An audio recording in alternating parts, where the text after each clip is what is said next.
Alors, bonjour, bonsoir, dépendant du moment où vous allez regarder cette dernière capsule de ce projet magnifique initié il y a quelques temps par la Fédération. Et bien, écoutez, je me présente encore, Richard Chagnon. Je suis très content, même voire nostalgique pour cette dernière capsule avec vous. Ça a été vraiment, vraiment un beau projet auquel j'ai pris plaisir à contribuer. Euh, Cette dernière capsule, je l'avais pensée en termes de dire, je vais faire une récapitulation des points importants euh, qu'on avait abordés. Puis, je me suis dit, non, finalement, s'ils veulent revoir des thèmes, ils peuvent facilement aller réécouter voilà, la capsule.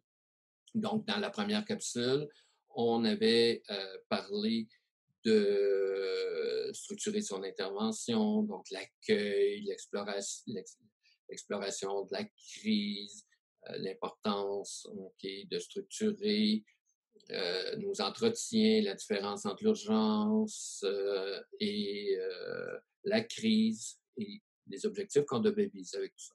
Dans le deuxième bloc, on a plus parlé des attitudes hein, et de notre façon de questionner avec parce que se rappelant que les gens détestent se faire questionner. Et finalement, dans le troisième bloc, on avait traité de l'anxiété et du stress. Euh, donc, je me suis dit, qu'est-ce qu'on peut faire? Et j'ai le goût pour la dernière capsule de me faire plaisir et de vous faire plaisir euh, parce que c'est quand même un temps précieux. Puis je voulais qu'on le prenne beaucoup pour vous comme intervenant. Hein. Des capsules précédentes, on l'a vu dans votre travail, on l'a vu par rapport à vos parents, vos familles. Là, je voulais le voir plus pour vous. Euh, donc, j'ai décidé d'en profiter pour aborder un sentiment que l'on a souvent comme intervenant. Un sentiment quand on intervient dans un nouveau contexte comme vous le faites, avec des nouveaux outils, avec des nouveaux mandats, ça nous amène souvent avec de nombreuses contraintes, hein, ces nouveautés-là. Ça nous amène avec des nouvelles façons de faire. Euh, et ça nous amène aussi beaucoup d'inquiétudes, d'incertitudes. Je prends une pause juste pour vous dire que ce que je viens de vous parler là, hein, ben, ça regroupe deux catégories de stresseurs relatifs qu'on a vus dans la capsule 3. C'est-à-dire que vous êtes dans la nouveauté les premières fois et on est dans l'imprévisible, hein, puisque on ne sait pas comment, quand ça commence, comment ça va se dérouler, qui va nous appeler, qu'est-ce que ça va être sa problématique. Donc, on est vraiment dans la nouveauté, l'imprévisibilité. Et ces deux éléments-là, ben, sur trois, ben, je pense que ça vient comme confirmer que c'est à peu près normal qu'on vive des tensions, qu'on vive des inconforts, hein, parce qu'on a dit que plus on vivait de catégories, plus c'est intense et fréquent. Donc, les choses n'étant plus ce qu'elles sont, les choses étant ce qu'elles sont maintenant, on est donc en droit de voir émerger chez nous ce sentiment-là, ce sentiment d'inefficacité qu'on peut avoir. Le sentiment de dire, ben, écoute, je fais beaucoup d'erreurs, beaucoup d'essais, j'ai pas l'impression que ça donne grand-chose. On fait beaucoup de pas, beaucoup de démarches pour l'impression qu'on n'a pas beaucoup de résultats. Okay? Ben, tout ce sentiment-là d'inefficacité, ben, ça vient du fait que, comme je le mentionnais, puis je le répète, on a perdu nos points de repère. On a l'impression qu'on obtient pas les résultats qu'on obtenait auparavant, puis c'est clair qu'on n'obtient pas les mêmes résultats. On n'obtient surtout pas les résultats qu'on voudrait, parce qu'on voudrait avoir les mêmes résultats qu'on avait avant, mais dans un contexte qui est différent, ce qui ne fait pas logique. Et du fait aussi que on a l'impression que ça n'arrive pas aussi rapidement qu'on le voudrait. On savait, c'est vrai, c'est ça, je me disais, on savait ce qui était nos choses, on savait ce qui était quand, avec quel collègue qui était là, on pouvait se revirer de bord, il y avait tout le temps quelqu'un, euh, mes outils, mes questionnaires, mes façons de prendre mes notes, bref, okay, j'avais ma routine. Et là, elle est... Alors, dans ce contexte de tiraillement comme ça, euh, on disait que c'est normal, mais il faut aussi faire attention pour ne pas développer la fatigue de compassion, okay, ou le syndrome picorien. Et là, je vous rappelle en même temps les pièges de la bienveillance qu'on avait parlé dans la deuxième capsule. Alors, pour comprendre ce sentiment-là d'impression qu'on va nulle part, bien, je veux d'abord vous parler du processus de deuil. Les choses n'étant plus ce qu'elles étaient, OK?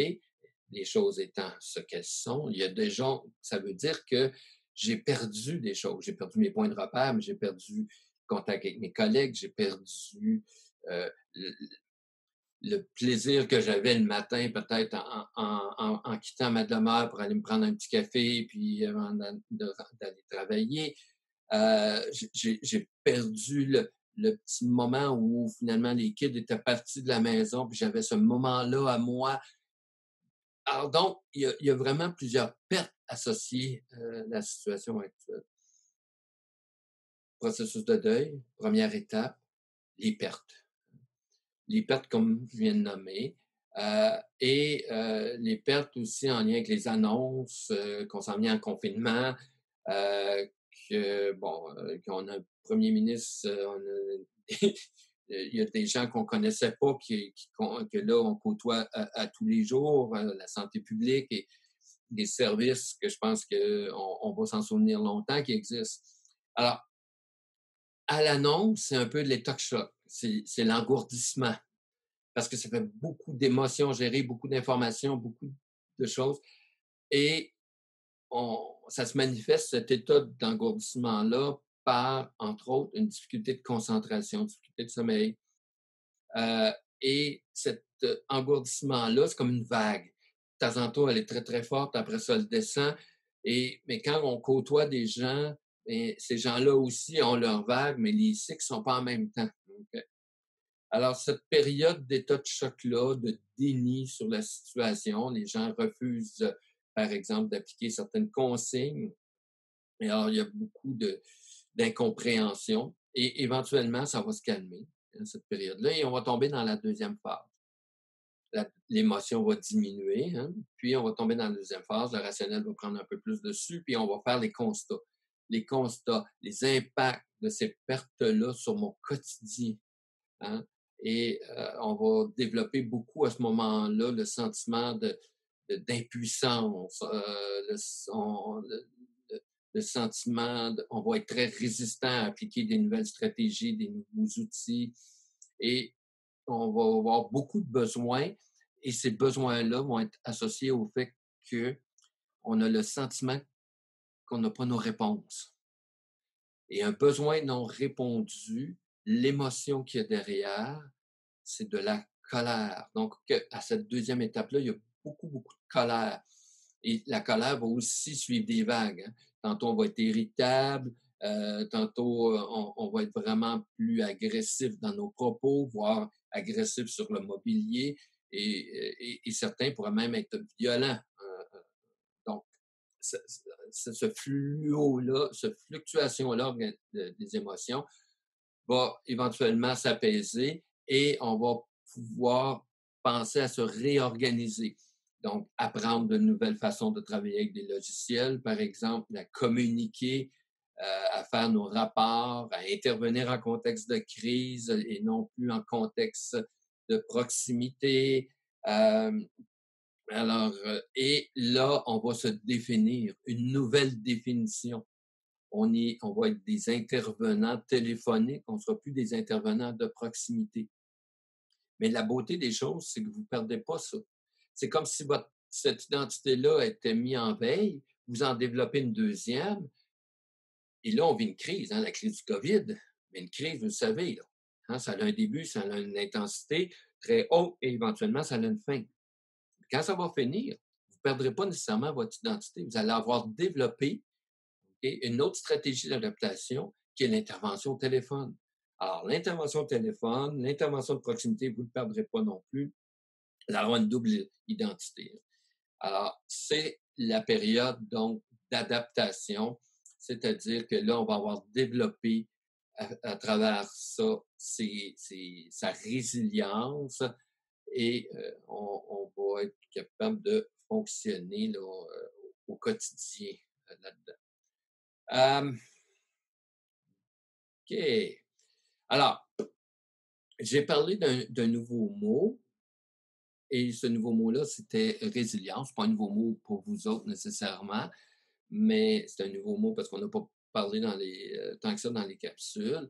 La résilience, c'est cette capacité-là d'avoir de la souplesse pour incorporer dans sa vie de nouvelles stratégies d'adaptation, de nouvelles capacités adaptatives et qui va faire qu'on va rebondir dans l'adversité qu'on vit présentement ou que vous vivez présentement, que vous allez être capable de surmonter l'ensemble des imprévus, de gérer les nouveautés et de vous adapter à travers ça. Pascale Brion, qui est une conférencière, chercheur et intervenante pour qui j'ai beaucoup de considération, Pascale disait c'est comprendre que nos difficultés ou que vos difficultés c'est pas quelque chose d'anormal quand on est dans un processus comme vous l'êtes.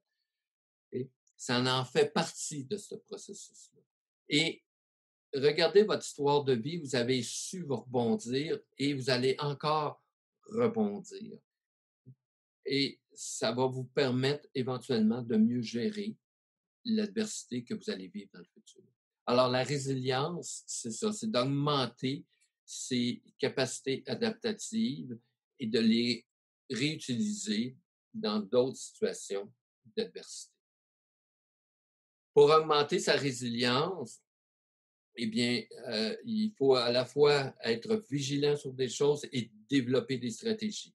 Alors, quand je parle d'être vigilant sur des choses, je vais vous rappeler l'importance d'être attentif pour vous, principalement, parce que je m'adresse à vous ce soir, aux réactions de stress, à l'impact de cette situation-là sur vous, à l'impact sur votre énergie, okay? Voir si vous n'avez pas des réactions d'évitement, voir si vous n'avez pas des réactions de colère, de frustration qui sont un peu, comme on dit, overreact par rapport à la situation, que vous n'observez pas comme un changement dans votre attitude, dans votre énergie. Fait que j'ai 7-8 points que je veux vous passer comme piste de réflexion à partir d'aujourd'hui et voir si vous répondez oui ou non là, à ces pistes-là. Une des pistes, et je disais tantôt, c'est l'irritabilité, okay? La gestion de la colère ou de la frustration. 2, c'est le fait d'être hyper vigilant, hein? De sursauter pour des riens, par exemple. 3, ça serait d'avoir des flashbacks, des souvenirs qui popent comme ça, sans trop y penser, de paroles ou de gestes, de mots, d'attitudes de certains de vos clients. D'avoir l'impression de ne pas avoir quelqu'un auprès de qui vous pouvez ventiler vos émotions quand vous vous sentez stressé. euh, de rester accroché, on dit, hein, rester dérangé par les souvenirs de certaines atrocités, tragédies que vous avez été témoin dans vos entretiens.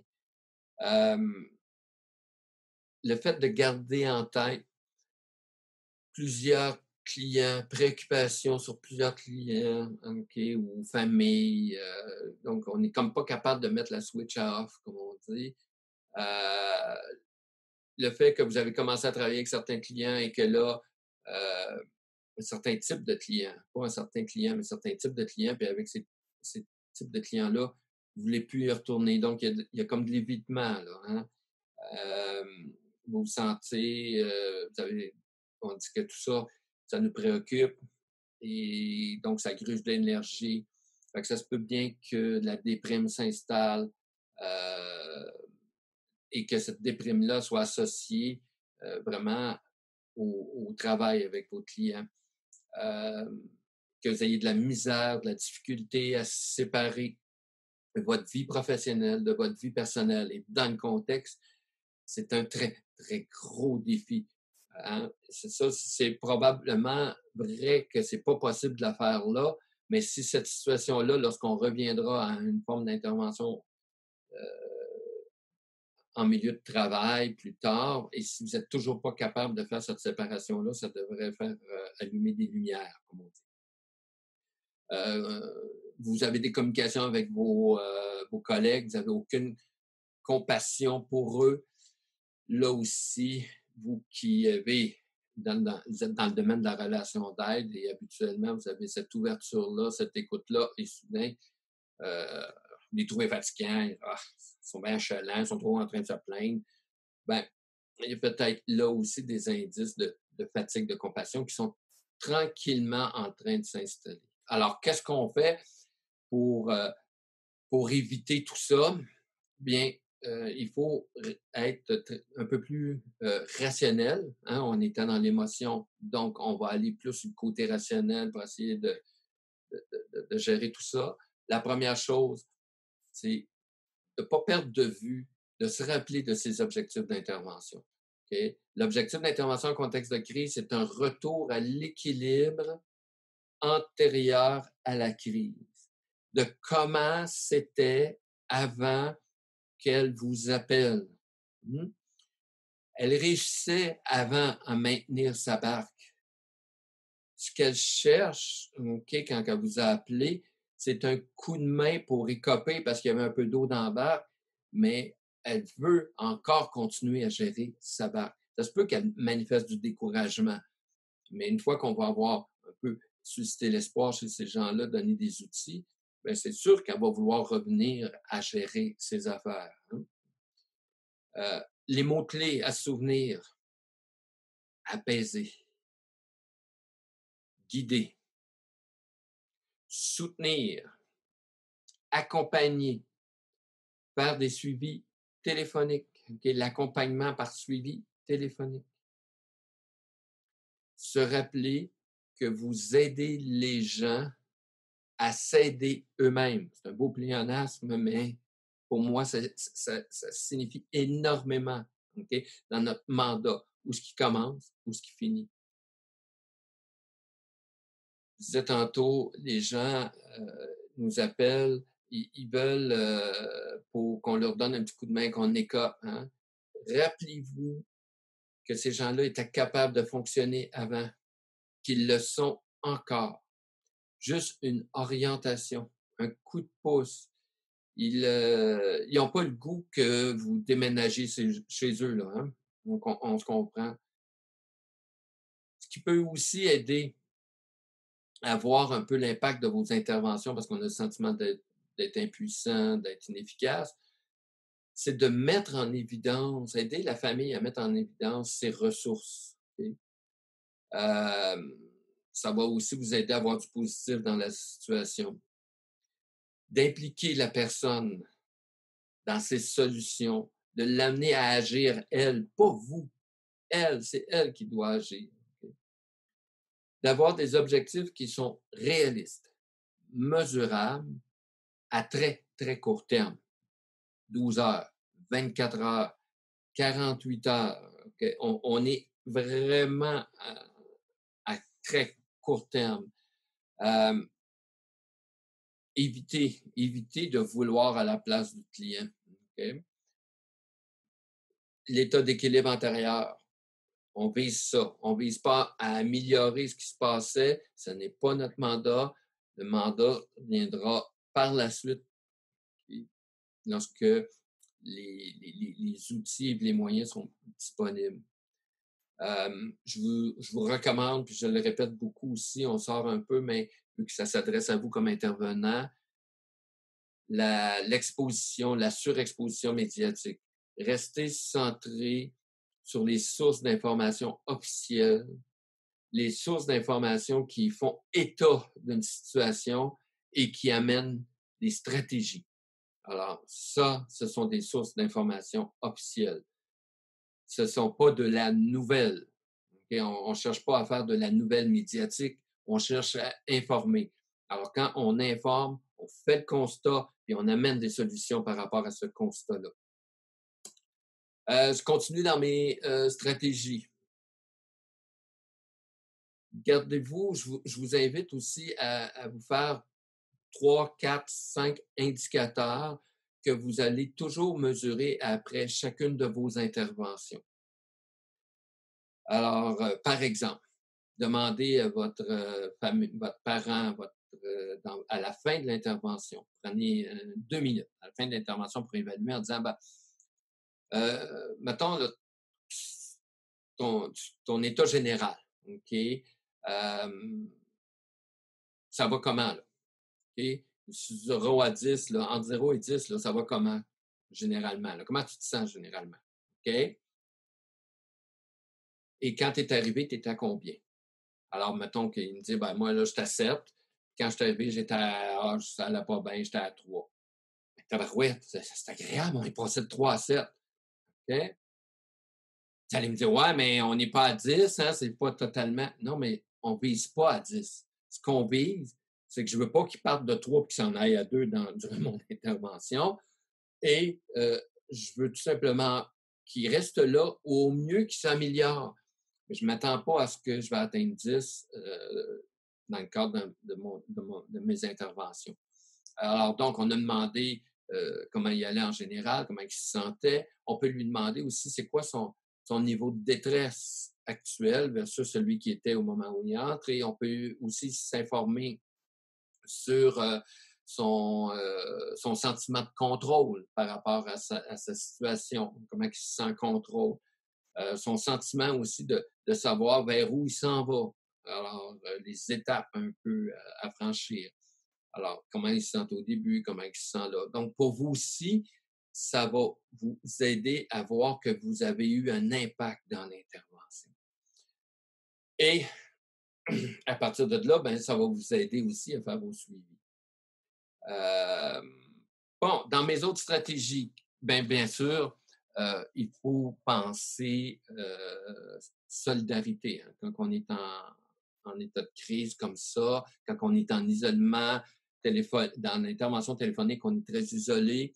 Donc, il faut briser cet isolement-là par des façons de communiquer, de suivre la formation en ligne. Comme ça, au moins, on a l'impression que quelqu'un nous parle, autre qu'en intervention. De faire des pauses entre vos appels, d'aller prendre l'air si c'est possible, ne serait-ce d'aller vous faire une tasse de tisane, de café, passer une débarbouillette. Bref, c'est important de couper d'une intervention à l'autre, de faire des transitions. Hein? On le dit, je suis convaincu que vous dites ça à vos parents dans leur stratégie. Si c'est bon pour eux, c'est bon pour nous. D'avoir de la bienveillance, hein, on dit envers les gens qui appellent, envers nos intervenants, mais ayez de la bienveillance envers vous-même, hein, dans un premier temps, pas des fois. Il existe aussi de la supervision, hein, supervision clinique par des membres de votre communauté ou à l'extérieur. Alors, pensez à ça. N'oubliez surtout pas l'humour, même un peu d'humour noir. On peut s'en permettre entre nous. Ça dédramatise. Hein, et on en voit des informations qui apaisent aussi le traitement de l'information dans le cerveau. Il faut sûr que ça se fasse en vase clos, par exemple, ce type d'humour-là. Donc, c'est ça. Hein? Finalement, on arrive à la fin et je vais mettre un terme à cette capsule-là en vous disant qu'en intervention de crise, on travaille sans filet. On sait quand ça commence, on ne sait pas où on va, on ne sait pas quand est-ce que ça va arrêter. Et vous savez, regardez un peu dans votre histoire de vie et les voyages que vous avez faits, on va toujours plus loin lorsqu'on ne sait pas où est-ce qu'on s'en va. Hein? C'est la beauté de l'intervention de crise. Nos plus beaux voyages sont-ils pas ceux qui étaient pleins d'imprévus, qui nous ont amenés à chaque moment une découverte, une émotion, un souvenir impérissable qu'on garde? Eh bien, sur ce, il ne me reste plus qu'à vous souhaiter de beaux succès. Et si jamais ça vous intéresse, eh bien, je vous invite à m'écrire les outils qui ont été utiles pour vous et de quelle façon qu'ils ont été utiles. Pour moi, c'est aussi une source de motivation, c'est une source de reconnaissance. Merci pour votre magnifique travail. Les gens vous disent pas nécessairement tout le temps, mais vous faites un travail extraordinaire. Vous faites la différence dans plusieurs familles et c'est très positif. On continue. On a encore besoin de vous. Et mon dernier merci va à la Fédération pour encore cette belle et magnifique initiative dans le contexte. Pour moi, ça démontre toute la considération que la Fédé a pour ses membres et ses intervenants. Alors, il ne me reste plus qu'à vous dire au revoir et au plaisir de se parler, de se côtoyer à un moment donné. Bonne chance tout le monde.